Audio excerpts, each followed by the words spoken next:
Kanha ji maths classes में आप सभी का स्वागत है। आज हम पढ़ेंगे लीनियर अलजेब्रा। लीनियर अलजेब्रा की हमने पिछली वीडियो में हमने एक्सरसाइज 2.3 की कुछ थ्योरम्स कर ली थी, कुछ हमारी रहती थी, तो आज हम सारी थ्योरम्स करेंगे इसकी बची हुई। देखिए क्या है next theorem 2.13। If S is equal to V1 V2 up to Vn spans V over F। अगर हमारे पास कोई सेट है n वेक्टर्स का और वेक्टर स्पेस को स्पैन कर रहा है तो n+1 जो वेक्टर होंगे वो लीनियरली डिपेंडेंट होंगे, ये हमने प्रूव करना है। तो मैं क्या करती हूँ, कोई सेट उठा लेती हूँ एस डैश, जिसके अंदर W1 W2 up to Wn+1 ये सब सेट है किसका, V का, जिसके अंदर n+1 एलिमेंट है। ठीक है, अब देखिए ये जो हमारे पास है ये अगर V का सबसेट है तो ये सारे के सारे एलिमेंट्स किस में बिलोंग करेंगे, V में बिलोंग करेंगे। तो W1 W2 up to Wn+1 सभी के सभी V में बिलोंग कर रहे हैं, और जो S है वो क्या है हमारे पास में, उसका सबसेट है, मतलब सॉरी स्पैन कर रहा है V को। अगर V को स्पैन कर रहा है तो ये सभी के सभी एलिमेंट्स इसके लीनियर कॉम्बिनेशन में लिखे जाएंगे। तो हम यहाँ से क्या कर देंगे, W1 is equal to A11 V1, ऐसे हम लीनियर कॉम्बिनेशन में लेके चलेंगे। देखिए यहाँ पे क्या है कि मेरे पास में एस डैश सेट है क्या, W1 W2 up to Wn+1 का, ठीक है, और ये सबसेट है किसका, V का। तो सभी के सभी एलिमेंट्स किसके जाएंगे, V में जाएंगे। और S जो क्या है V1 V2 up to Vn, ये क्या है, स्पैन कर रहा है किसको, V को। तो ये सभी के सभी जो एलिमेंट्स हैं वो इसके लीनियर कॉम्बिनेशन में लिखे जाएंगे।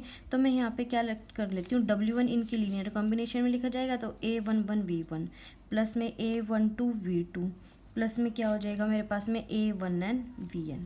उसके बाद W2 क्या हो जाएगा A21 V1 प्लस में A22 V2 plus up to क्या हो जाएगा A2n Vn।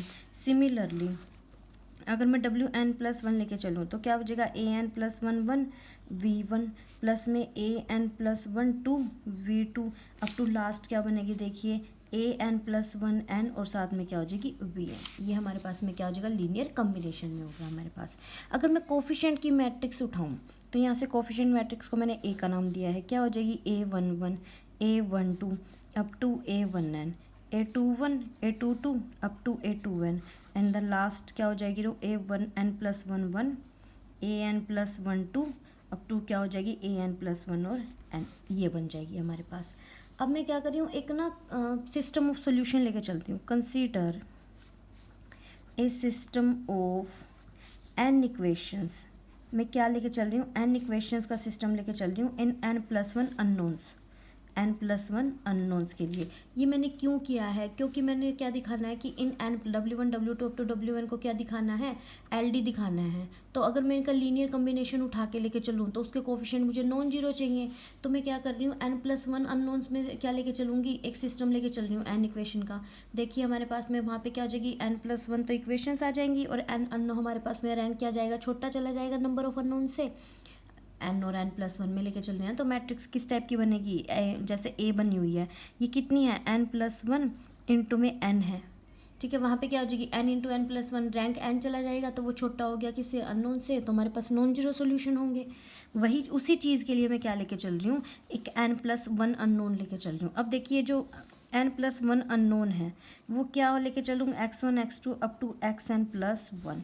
कितने रो हैं, n+1 इंटू 1, और ये किसके इक्वल होती है, 0 का। होमोजीनियस सिस्टम लेके चलूँगी। यहाँ पे जो मेरे पास मैट्रिक्स होगी, देखिए अब मैंने मल्टीप्लिकेशन करना है तो मैं क्या लेके चलूँगी, n इंटू n+1, क्योंकि इसकी कॉलम और इसके रो सेम होने चाहिए, तो मैं क्या लेके चलूँगी n टू n+1। और ये जो मैट्रिक्स होगी वो क्या होगी A डैश, यानी कि इसका ट्रांसपोज ले लूँगी और वहाँ से मेरे पास n इंटू क्रॉस n+1 की मैट्रिक्स आ जाएगी। अगर इसका मैं ट्रांसपोज लेके चलती हूँ, देखिए क्या बनेगी रो A11, ये जो हमारे पास कॉलम है ये रो बन जाएगी A21 अप टू An+1 1। फिर क्या हो जाएगी A12 A22 अप टू क्या हो जाएगी An+1 2। उसके बाद लास्ट क्या बनेगी A1n A2n up to An+1 और n। अब इन दोनों के प्रोडक्ट हम करें तो देखिए क्या प्रोडक्ट बनेगी, A11 x1 A21 x2 up to क्या हो जाएगी An+1 और क्या हो जाएगी xn+1, A12 x1 A22 x2 last में क्या हो जाएगी An+1 2 xn+1 and the last term क्या बनेगी A1n x1 A2n x2, देखिए लास्ट an+1 और यहाँ पे n क्या हो जाएगी xn+1, ये भी 0, ये भी 0, ये भी 0। ये क्या हो जाएगा सिस्टम ऑफ सॉल्यूशन हो गया। देखिए ये जो हमारे पास सिस्टम ऑफ सॉल्यूशन आया है, ये हमारे पास में क्या है, यहाँ पे n equation less than n+1 है, तो यानी कि जो सिस्टम है उसके पास क्या होगा, नॉन ज़ीरो सॉल्यूशन होगा। तो नॉन ज़ीरो सोल्यूशन लेट कर लेते हैं α1 α2। देखिए जितने अननोन्स होते हैं उतने ही सोल्यूशन होते हैं, तो वो क्या हो जाएंगे αn+1। तो ये x1 x2 xn की जगह क्या कर देंगे, हम पुट कर देंगे। ठीक है, तो क्या बन जाएगी इक्वेशंस, देखिए a11 x1 α1 ये α2 और लास्ट क्या हो जाएगा an+1 αn+1 is equal to 0। यहाँ पे a12 α1 a22 α2 up to last an+1 to αn+1 is equal to 0 and the last term क्या हो जाएगी a1n α1 प्लस में a2n α2 अब टू लास्ट क्या बनेगी an+1n αn+1 is equal to 0। बस क्या किया है, x1 x2 की जगह क्या पुट किया है, α1 α2 पुट किया है हमने। देखिए इसको मैं मल्टीप्लाई करूँगी v1 से, इसको मैं v2 से और इसको मैं vn से और ऐड कर देती हूँ। Multiply these equations with v1 v2 up to vn and add, उसके बाद ऐड करूँगी। देखिए जो मैं ऐड करूँगी ना, इसको v1 से, इसको v2 से अप टू इसको vn से, तो मैं वर्टिकली क्या करती हूँ, इनको ऐड करती हूँ। देखिए तो पहले वाली टर्म क्या बनेगी a11 α1 v1, इसको करूँगी v2 से मल्टीप्लाई a11 α1 v2 और ये लास्ट वाली क्या हो जाएगी a11 α1 vn प्लस में नेक्स्ट वाली करते हैं a21 α2 v1, उसके बाद प्लस में a22 α2 v2, लास्ट क्या बनेगी a2n α2 और साथ में क्या है vn, ये बन गई। और लास्ट वाली लेके चलेंगे तो देखिए क्या बनेगी an+1 v1 αn+1। सेकेंड वाली लेके चलते हैं an+1 to αn+1 v2 up to last क्या हो जाएगी an+1 n αn+1 vn is equal to 0। यहाँ से v1 को, यहाँ से α1 कॉमन निकल रहा है, अंदर क्या बन रहा है a11 v1, लास्ट में क्या बनेगा a1n vn प्लस में वहाँ से α2 कॉमन निकल रहा है, ये क्या बन रहा है a21 v1, लास्ट क्या हो जाएगी a2n vn plus up to so on. देखिए यहाँ से αn+1 कॉमन निकल रहा है an+1 v1, लास्ट क्या बनेगा an+1 n vn is equal to 0। और अगर आपको ध्यान हो तो ये देखिए ये लीनियर कम्बिनेशंस, ये w1 w2 wn के इक्वल है, तो यहाँ से ये टर्म क्या बनी a1 v1 a2 v2 sorry और क्या हो जाएगी a α+1 और साथ में क्या है wn, ये हमारे पास में w1 था, ये हमारे पास में w2 था, ये wn था इज इक्वल टू 0। अब देखिए मैंने क्या बोला था, यहाँ पे जो सिस्टम हमारे पास में रैंक है, जो सिस्टम आए हैं उसे वो उसके पास नॉन ज़ीरो सोल्यूशंस हैं। इसका क्या मतलब है, all alpha i's are not zero, सभी के सभी अल्फा आइज नॉट ज़ीरो होंगे, ठीक है ना। तो यहाँ से मैं कह सकती हूँ क्या, all alpha i's are not all zero, कि सारे के सारे ज़ीरो नहीं हैं। इसका क्या मतलब है कि w1 w2 up to wn+1 set क्या होगा, LD होगा, क्योंकि उसके कोफिशिएंट सारे के सारे क्या हैं, नॉन ज़ीरो हैं। इसके बाद नेक्स्ट हमारे पास थ्योरम आ जाती है।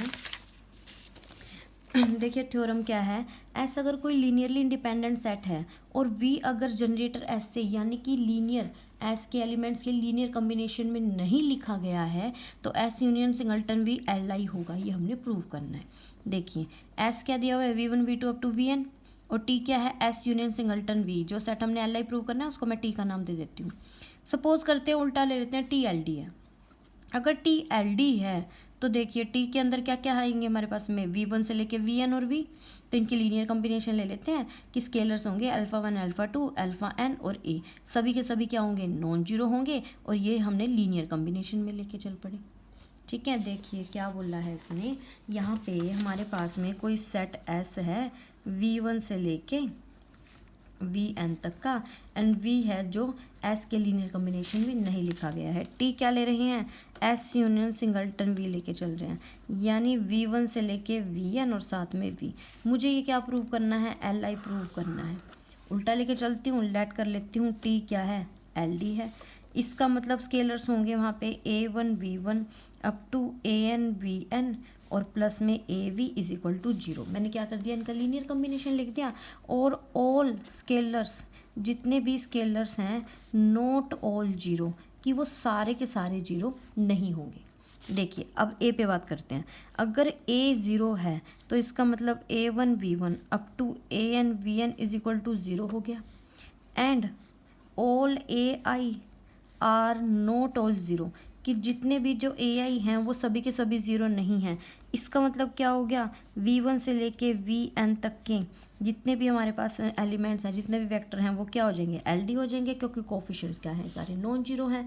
बट इट इज़ कॉन्ट्राडिक्शन, ये कॉन्ट्राडिक्शन है भाई। क्यों, क्योंकि जो एस है वो तो एल आई सेट गिवन है भाई। जो एस था ना, ये हमारे पास में क्या था, एल आई सेट था। ये एल आई था तो ए हमारे पास 0 वाला डिस्कार्ड हो गया, यानी कि ए क्या जाएगा, नॉन ज़ीरो जाएगा। ए नॉन ज़ीरो होगा तो देखिए माइनस ए वी अलग कर लेती हूँ। ए वन वी वन से लेके मैंने ए एन वी एन तक अलग कर लिए। यहाँ से मैं माइनस से डिवाइड करती हूँ, वी क्या बनेगा, minus A one by A V one. Last हमारे पास में क्या हो जाएगी, माइनस ए एन बाई ए और साथ में वी एन हो जाएगी। इसका मतलब क्या हो गया, v बिलोंग कर गया किसके अंदर, लीनियर कॉम्बिनेशन। देखिए जो v1 से लेके vn है वो सारे के सारे s के एलिमेंट हैं, तो और लीनियर कॉम्बिनेशन में लिखा है तो v ls में बिलोंग कर गया। इसका मतलब v किस में बिलोंग कर गया, जनरेटर s में। ls को जनरेटर s भी लिख सकते हैं। But it is contradiction, contradiction होगी क्योंकि गिवन था कि v बिलोंग नहीं करेगा s में। इसका मतलब टी आई को क्या होना पड़ेगा, एल आई ही होना पड़ेगा। नेक्स्ट आ जाता है invariance of the number of elements of A basis. इसका क्या मतलब है इस हेडिंग का, कि हमारे पास में अगर कोई वेक्टर स्पेस गिवन है तो उसके बेसिस, जितने भी बेसिस होंगे उनमें सेम नंबर ऑफ एलिमेंट्स होंगे। वेरिएंस यानी कि ये नहीं है कि एक में अगर हमारे पास में वेक्टर स्पेस के एक बेसिस में 10 हैं तो दूसरे में 12 मिल जाएंगे, नहीं, जितने भी बेसिस आप लोगोगे सब में सेम नंबर ऑफ एलिमेंट मिलेंगे। देखिए क्या कह रही है थ्योरम ने, क्या है कि स्टेटमेंट इसकी, वी कोई फाइनाइटली जनरेटेड वेक्टर स्पेस है तो वो बोल रहा है कि any two basis of V, अगर मैं वी के कोई भी 2 बेसिस उठा के लेके चलती हूँ तो उनके अंदर सेम नंबर ऑफ एलिमेंट्स होंगे। इसका मैं एलिटर मेथड करवाऊंगी क्योंकि एलिटर मेथड काफ़ी छोटा पड़ता है और ईजी भी पड़ता है। देखिए 2 बेसिस उठा लेते हैं, S is equal to V one से लेके V N, S dash W one से लेके डब्ल्यू एम। एक में एन और एक में एम है, ये 2 बेसिस ले लिए। और दोनों देखिए बेसिस हैं, बेसिस क्या बोलते हैं कि एल आई होने चाहिए और स्पैन करने चाहिए, तो दोनों के दोनों एस और एस डैश क्या करेंगे, स्पैन करेंगे और साथ के साथ क्या होंगे, एल आई होंगे। बेसिस की डेफिनेशन क्या होती थी, अगर आपको ध्यान हो, कोई सेट एस बेसिस होगा वी का, पहली कंडीशन एस एल आई हो, सेकेंड कंडीशन एस स्पैन करेगा किसको, वी को। यहाँ पे देखिए एस की वैल्यू क्या है, वी वन से लेके V two up to V N, ये बेसिस है एक तो, ठीक है। एक एस डैश ले लेते हैं, क्या है, डब्ल्यू वन से लेके W two up to W M, ये भी क्या होगा हमारे पास में, बेसिस हो गए, दोनों बेसिस ले लिए। इसका मतलब ये भी एल आई एंड स्पैन करेगा और इसका मतलब ये भी एल आई करेगा और साथ में क्या करेगा, स्पैन करेगा, ठीक है। हमने 2 प्रूव क्या करना है कि सेम नंबर ऑफ एलिमेंट्स हैं, तो m is equal to n मुझे क्या करना है, 2 प्रूव करना है, ठीक है। तो पहला केस लेके चलती हूँ, लेट कर लेती हूँ कि m बड़ा है किससे, n से। अब देखिए m यानी कि s डैश बड़ा है किससे, s से। s क्या कर रहा है, स्पैन कर रहा है v को, एंड s डैश के अंदर कंटेन हो रहे हैं कितने, m एलिमेंट्स, m एलिमेंट्स, यानी कि s डैश कंटेन कर रहा है मोर देन n एलिमेंट्स, ठीक है ना। मोर n एलिमेंट से ज़्यादा क्या कर रहा है, कंटेन कर रहा है। अभी पीछे अगर आपको ध्यान हो तो मैंने थ्योरम करवाई थी क्या, कि अगर कोई हमारे पास में सेट है, अगर n एलिमेंट्स का, अगर वो v को स्पेन कर रहा है तो n+1 यानी कि n से जितने भी ज़्यादा एलिमेंट्स का सेट होगा वो क्या बनेगा, LD बनाएगा। तो यहाँ से मैं कह सकती हूँ क्या कि जो S डैश होगा वो LD हो जाएगा। लेकिन ये तो कॉन्ट्राडिक्शन है क्योंकि S डैश तो क्या है, LI है, क्योंकि वो बेसिस है। तो ये केस तो ख़त्म हो गया। अब मैं कहती हूँ m<n है, ठीक है। सपोज कर लेते हैं क्या कि m छोटा है n से। अब देखिए अगर m छोटा है n से तो n में ज़्यादा नंबर ऑफ एलिमेंट्स होंगे, तो यानी s के अंदर ज़्यादा m एलिमेंट्स से ज़्यादा होंगे तो वो भी LD होगा सेम थ्योरम से। लेकिन ये तो कॉन्ट्राडिक्शन होगी, तो कौन सी कंडीशन बच गई, सिर्फ m=n। उसके बाद होता है मैक्सिमल लीनियरली इंडिपेंडेंट सेट। क्या है कि अगर S कोई सबसेट है किसी वेक्टर स्पेस V/F का, तो S को मैक्सिमम लीनियरली इंडिपेंडेंट सबसेट कब कहेंगे, जब S का कोई भी सुपर सेट क्या हो जाए, लीनियरली इंडिपेंडेंट ना हो। यानी कि अगर मैं कोई सुपर सेट उठा के लेके चलूँ S का, तो वो LI नहीं होना चाहिए, वो सारे के सारे क्या जाएंगे, LD जाएंगे। तो सिर्फ S ही एक ऐसा सेट होगा जो सबसे बड़ा होगा और LI होगा। S से बड़ा सेट कोई भी LI नहीं होगा, वो होता है maximal linearly independent. Next theorem क्या है, अगर V कोई फाइनाइटली जनरेटेड वेक्टर स्पेस है तो कोई भी maximal linearly independent set basis हो जाएगा। देखिए हम लेट कर लेते हैं V1 से लेके Vn एलिमेंट्स का हम मैक्सिमल लीनियरली इंडिपेंडेंट सेट ले रहे हैं। देखिए LI तो ये है ही, मुझे बेसिस दिखाना है तो सिर्फ कौन सी कंडीशन दिखानी है कि वो स्पैन कर रहा है। तो यानी V=LS दिखा देंगे तो हमारा काम हो जाएगा। तो मुझे क्या शो करना है कि V=LS है। देखिए अब ध्यान से, S क्या है, LI है, और S किसका सबसेट है, V का। देखिए अब अगर S V का सबसेट है और V वेक्टर स्पेस है तो आपको ध्यान हो वो क्लोज्ड अंडर एडिशन भी होता है, स्केलर मल्टीप्लिकेशन के अंडर भी क्लोज्ड होता है, और distributive property under elements of V and F सब में वो क्या करता है, वेक्टर स्पेस की बेसिक डेफिनेशंस की बात कर रही हूँ मैं। तो वो क्या करेगा, जितने भी हमारे पास में S के एलिमेंट्स हैं उनका लीनियर, उनके एडिशन भी ऐसे में किस में जाएगी, V में जाएगी, स्केलर मल्टीपल के भी V में जाएगी, स्केलर मल्टीपल का एडिशन भी किस में, V में जाएगा। यानी मैं कह सकती हूँ कि LS क्या हो जाएगी, कंटेन कर जाएगी V में, तो LS सबसेट होगी किसकी, V की। ठीक है, अब मुझे क्या प्रूव करना है, V सबसेट है किसकी, LS की। देखिए अब ध्यान से, V मैक्सिमल लीनियरली इंडिपेंडेंट है, तो मैं कोई एलिमेंट उठाती हूँ, V बिलोंग्स टू V, कोई एलिमेंट उठा लिया। अब अगर मैं इसमें जोड़ूँ V1 V2 up to Vn और V, वो तो LD हो जाएगा, क्योंकि देखिए ये जो सेट है ये बड़ा हो गया किससे, S से, और ये अगर मैक्सिमल है तो ये पक्का क्या जाएगा, LD जाएगा। अगर ये LD है तो इनके लिए हमारे पास में लीनियर कॉम्बिनेशन लेके चलते हैं, जहाँ पे हमारे पास स्केलर होंगे A1 A2 up to An और A, जो कि सभी के सभी जीरो नहीं है, और ये इनकी लीनियर कॉम्बिनेशन में लिख दिया हमने, A1 V1 plus A2 V2 up to An Bn plus AB। देखिए ये तो आपको समझ आ गया होगा कि LS सबसेट है V का, क्योंकि S क्या है हमारे पास में, LI सेट है, और V क्या है, वेक्टर स्पेस है। तो जितने भी हमारे पास में S सबसेट है किसका, V का, तो जितने भी S के एलिमेंट होंगे सबके लीनियर कॉम्बिनेशन V में जाएगी, तो वहाँ से क्या हो जाएगा, LS सबसेट हो गया किसका, V का। ये होगी फर्स्ट कंडीशन। देखिए नाउ S क्या है हमारे पास में, V1 से लेके Vn तक का, ये क्या है, मैक्सिमल यानी कि सबसे बड़ा LI सेट है हमारे पास। ठीक है, और मैं V बिलोंग्स टू V कोई एलिमेंट उठा लेती हूँ, तो मैं क्या करती हूँ, सेट बना रही हूँ जिसके अंदर टोटल ये एलिमेंट्स और साथ में V भी है। तो ये तो क्या बनेगा, LD बनेगा, क्योंकि तो मैक्सिमल लीनियरली इंडिपेंडेंट है, यानी इसका ये क्या है, ये सुपर सेट है इसका, और ये मैक्सिमल है, तो इसका मतलब क्या होगा, इससे उसका सुपर सेट क्या जाएगा, LD जाएगा, क्योंकि मैक्सिमल की वैल्यू क्या मतलब क्या होता है कि सबसे बड़ा सेट LI यही है, इससे बड़े जो है वो सारे के सारे क्या है, LD हैं। LD की डेफिनेशन लगाइए, तो A1 V1 A2 V2 plus AN VN plus में AV इज इक्वल टू 0, जहाँ पे नॉट ऑल जीरो, जितने भी स्केलर्स हैं वो सभी के सभी स्केलर्स क्या है, नॉट ऑल जीरो हैं, और किसके इक्वल देख लीजिए, जीरो के इक्वल। अभी जैसे अभी हमने पीछे किया था सेम, अगर A 0 है तो A1 V1 A2 V2 up to AN VN 0 चला जाएगा। इसका मतलब क्या है, S क्या चला गया, LD चला गया, ठीक है ना। लेकिन ये तो कॉन्ट्रडिक्शन होगी, लेकिन S तो LI दिया है, तो सभी के सभी को क्या होना पड़ेगा, जीरो होना पड़ेगा, तो ये तो कॉन्ट्रडिक्शन होगी हमारे पास। ठीक है, तो हम A इज इक्वल टू 0 को क्या करते हैं, निगलेक्ट करते हैं, A को नॉन जीरो लेके चलते हैं। A को नॉन जीरो लेके चले तो मैंने क्या किया, A को एक साइड ले जाके सबको -A से डिवाइड कर दिया, जैसे मैंने पिछली थ्योरम में किया था। यानी V को क्या दिखा दिया, एस के एलिमेंट्स के लीनियर कॉम्बिनेशन में दिखा दिया। लेकिन वी किसका एलिमेंट उठाया था, कैपिटल वी का, बिलोंग करवा दिया एल एस में, तो वी सबसेट हो गया एल एस का। तो वही एक तो हमारे पास इक्वेशन थी L S subset of V, एक आ गई V subset of L S, तो दोनों क्या हो जाएंगे, इक्वल हो जाएंगे। और एस एल आई तो है ही, तो क्या बना देगा, बेसिस बना देगा। नेक्स्ट है मिनिमल जनरेटिंग सेट क्या होता है। देखिए कोई भी सेट को मिनिमल जनरेटिंग, मिनिमल यानी कि सबसे छोटा जनरेटिंग सेट, यानी कि उससे छोटा तो कोई सबसेट जनरेट कर ही नहीं सकता। पहली बात तो वो जनरेटिंग सेट होना चाहिए। सेकंड थिंग क्या, कि वो एस के किसी भी प्रॉपर सबसेट से भी जनरेट नहीं होना चाहिए। देखिए ध्यान दीजिए, मिनिमल, मिनिमल यानी कि सबसे छोटा।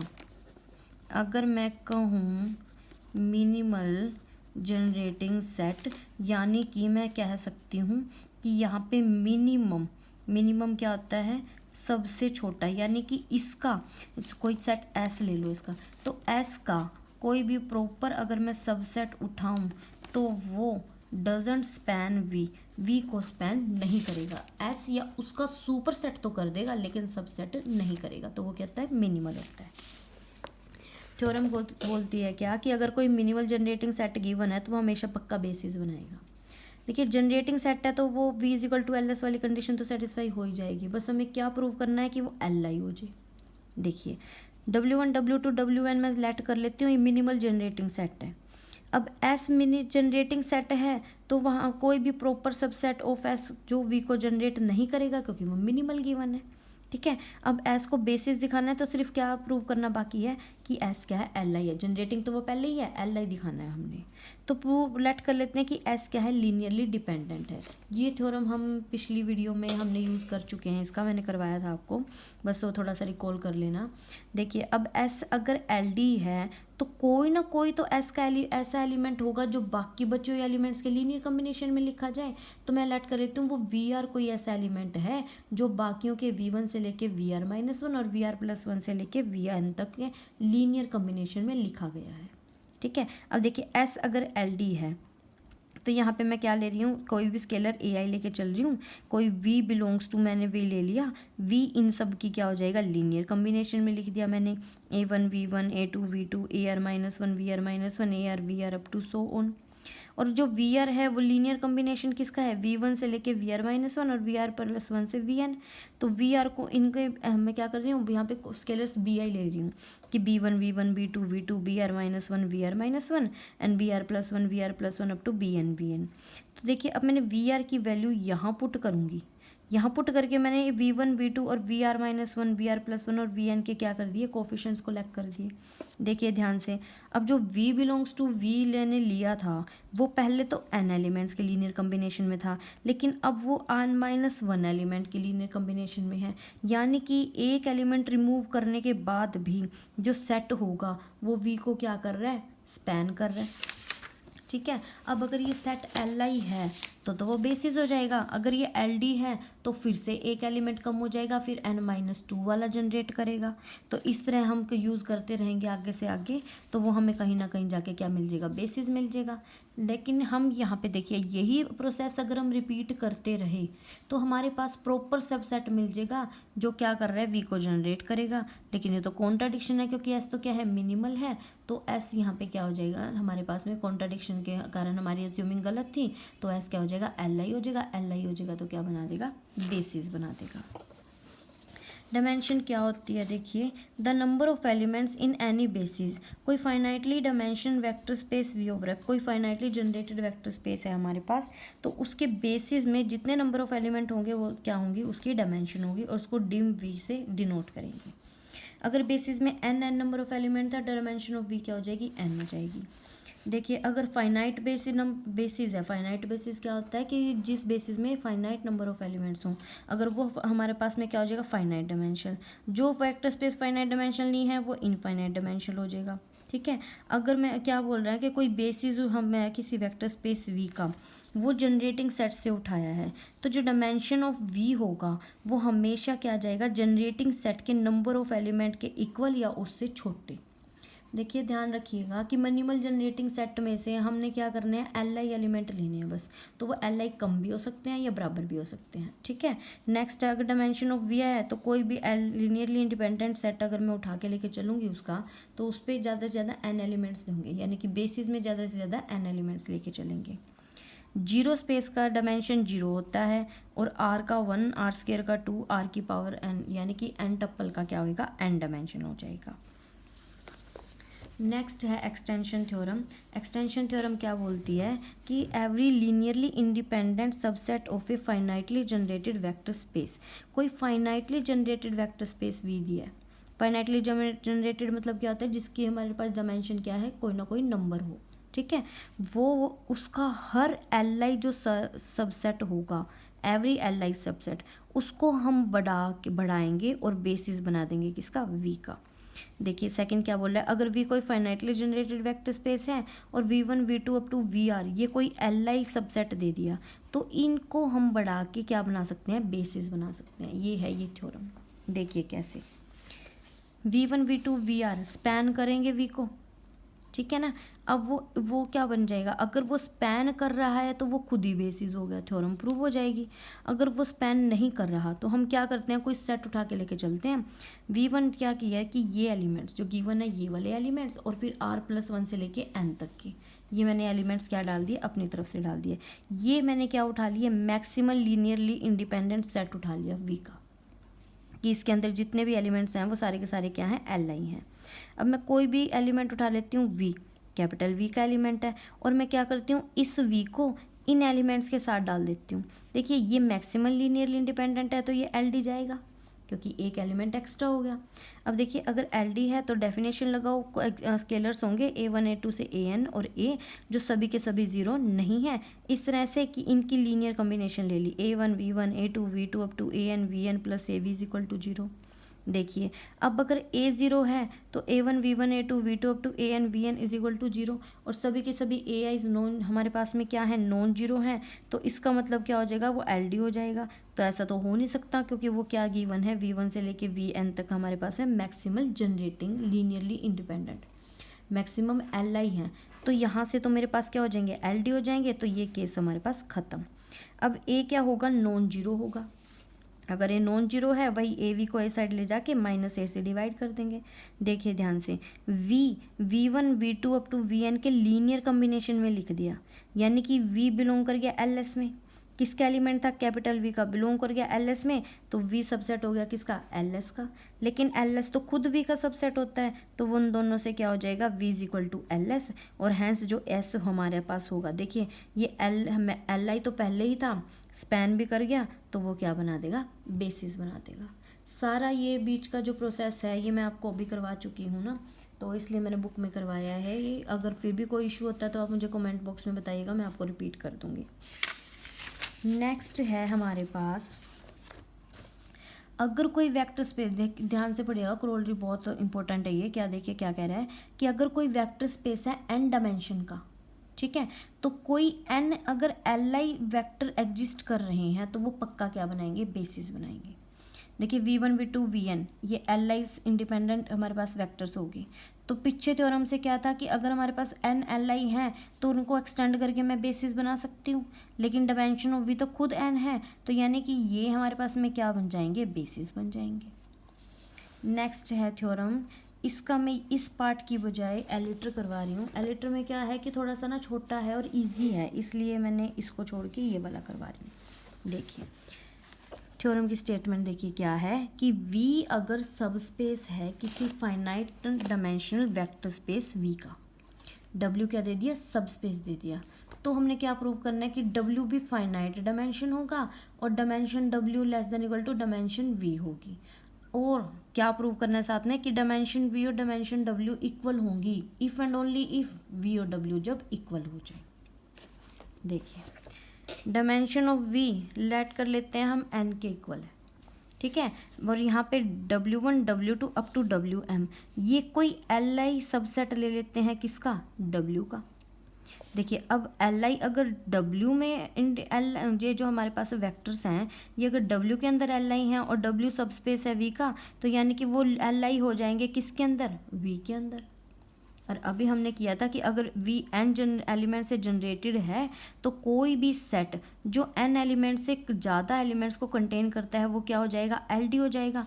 लेकिन अगर एस एल आई है और एम एलिमेंट्स है तो एम को छोटा होना पड़ेगा, क्योंकि अगर बड़ा हो गया तो वो एल डी हो जाएगा। इसलिए एम को क्या होना पड़ेगा, या तो छोटा होना पड़ेगा या इक्वल होना पड़ेगा। ठीक है, अब देखिए every maximum linearly independent subset of W, अगर मैं डब्ल्यू का कोई भी मैक्सिमम एल आई सेट उठाऊँ तो उसके पास एन से ज़्यादा एलिमेंट तो जाने ही नहीं चाहिए, उसके पास जाएंगे भी नहीं। तो यानी हम कह सकते, और हमें पता है वो क्या होता है, बेसिस होता है। तो यानी कि डब्ल्यू के जितने भी बेसिस मैं लूँगी उन सब के अंदर एन से क्या जाएंगे, छोटे एलिमेंट जाएंगे। अगर एन से छोटे एलिमेंट जाएंगे तो डायमेंशन ऑफ डब्ल्यू क्या हो जाएगा, less than equal to dimension of V हो जाएगा, क्योंकि M less than equal to क्या है, एन है। देखिए यहाँ हमने कोई एल आई सेट उठाया है यहाँ पे, ठीक है, और मैंने क्या दिखा दिया, और एस क्या है, एल आई वी में भी होगा और वी का डायमेंशन क्या है, एन है। तो ये जो नंबर ऑफ एलिमेंट्स हैं ये छोटे होंगे एन से, अगर बड़े होंगे तो एल डी हो जाएंगे, इसलिए इनको छोटा होना पड़ेगा। ठीक है, अब देखिए अब ये मैंने क्या उठाया है, डब्ल्यू का एल आई सबसेट उठाया है। अब मैं क्या कहूँगी कि जितने भी एल आई सबसेट होंगे डब्ल्यू के, उनके वो एन से ज़्यादा नहीं होने चाहिए, क्योंकि अगर ज़्यादा हो गया तो वो क्या हो जाएंगे, एल डी हो जाएंगे। और जो मैक्सिमल एल आई सेट होता है वो क्या बनाता है, बेसिस बनाता है। तो मैं इसको अगर मैक्सिमम एल आई सेट मान के चलूँ तो एम क्या हो जाएगी, डायमेंशन हो जाएगी किसकी, डब्ल्यू की, और एम लेस देन एन है तो यानी dimension of W less than equal to dimension of V. यानी फर्स्ट पार्ट हमारा कंप्लीट हो गया। सेकंड वाले पे आते हैं। देखिए अब शो करना है कि dimension W is equal to dimension V होगा if and only if V is equal to W. पहले क्या करते हैं, डायमेंशन इक्वल ले लेते हैं, हमने सेट इक्वल दिखाने हैं। देखिए डायमेंशन इक्वल है, S1 ले लेती हूँ बेसिस किसका, W का, W1 W2 up to WM, इसके अंदर M एलिमेंट्स हैं, ये बेसिस हो गया किसका, W का। अब ये बेसिस है तो Li तो होगा ही, Li अगर W में है तो V में भी होगा, तो इसका मतलब डायमेंशन ऑफ V भी क्या हो जाएंगी, M1 M हो जाएंगी। और S1 अगर बेसिस W का है तो वो V का भी बेसिस हो जाएगा, क्योंकि दोनों की डायमेंशन क्या है, सेम है। तो यहाँ से V क्या हो जाएगा, S1 का एल एस हो जाएगा और W भी एल एस हो जाएगा। वहाँ से दोनों के दोनों आपस में क्या हो जाएंगे, इक्वल हो जाएंगे, क्योंकि दोनों S1 जनरेटर के इक्वल हैं, कॉमन एलिमेंट है ना इनके बीच में सेम। तो यहाँ से V is equal to W. Converse part लेके चलते हैं कि V is equal to W है, डायमेंशन जाएगी। देखिए V अगर W के इक्वल है तो एक बार तो V W का सबसेट हो गया, तो यहाँ से dimension of V less than equal to dimension W। और एक बार W सबसेट हो गया V का, तो dimension of W less than equal to dimension of V। इन दोनों इक्वेशन से क्या हो जाएगी, डायमेंशंस इक्वल आ जाएंगे। ये हैं आपकी थ्योरम्स 2.3 एक्सरसाइज की। आगे थोड़ा सा इनके मेथड दिए गए हैं कुछ, कि हम कैसे फाइंड आउट करें कि वो जनरेटिंग सेट गिवन है, बेसिस कैसे बनाएं। अगर जनरेटिंग सेट गिवन है हमें, तो जितने भी ये वेक्टर हैं सबसे पहले उनको रो में लगाइए, उसके बाद एलिमेंट्री रो ऑपरेशन बना के उसको रो इक्विवेलेंट फॉर्म में लेके आइए, तो जो नॉन जीरो रोज हो जाएंगी वो क्या बन जाएंगी, बेसिस बन जाएंगी। नेक्स्ट में अगर स्पैनिंग सेट गिवन है तो ठीक है, देखिए मैक्सिमम हमें ये मेथड यूज़ होता है maximum linearly independent set given हो तो हमें, तो सबसे पहले तो हम सिंगलटन वेक्टर V1 लेके चलेंगे, वो हमेशा Li होगा। फिर हम क्या करेंगे, कोई दूसरा वेक्टर V2 लेके चलेंगे और देखेंगे कि ये Li है या नहीं है। अगर ये सेट Li है तो हम फिर तीसरा ऐड करेंगे, अगर नहीं होता है तो हम क्या करेंगे, तीसरे को छोड़ के चौथा ऐड कर लेंगे। तो हम क्या करेंगे, ऐसे एक एक को उठाएंगे और Li सेट चेक करेंगे। नेक्स्ट मेथड, ये जब क्वेश्चंस करेंगे तो आपको A to Z क्लियर हो जाएंगे। बस मैं आपको हिंट दे रही हूँ, स्टैंडर्ड्स जो बेसिस होते हैं वो आपको सबको पता है, E1 E2 up to En। तो अगर हमारे पास MLI इंडिपेंडेंट सेट दे दिए, लेकिन Rn का बेसिस निकालना है, Rn का बेसिस तो n नंबर ऑफ एलिमेंट्स होने चाहिए, ठीक है ना। तो हम क्या करेंगे, इस Vm तक के साथ में m+1 से लेके n, मान लो कि R10 है और 6 एलिमेंट्स ये दिए हुए हैं, तो 4 हम इन स्टैंडर्ड बेसिस में से उठाएंगे और इनके साथ Li चेक करेंगे। अगर Li आ जाते हैं तो वो क्या बना देंगे, बेसिस बना देंगे, ठीक है। तो ये हमारे पास में कुछ मेथड्स थे, तो नेक्स्ट वीडियो में हम इसकी एक्सरसाइज करेंगे। आई होप आपको वीडियो अच्छी लगी हो। अगर वीडियो अच्छी लगी हो तो प्लीज़ मेरी वीडियो को लाइक करें, चैनल को सब्सक्राइब करें और इसको शेयर करें। Thank you so much.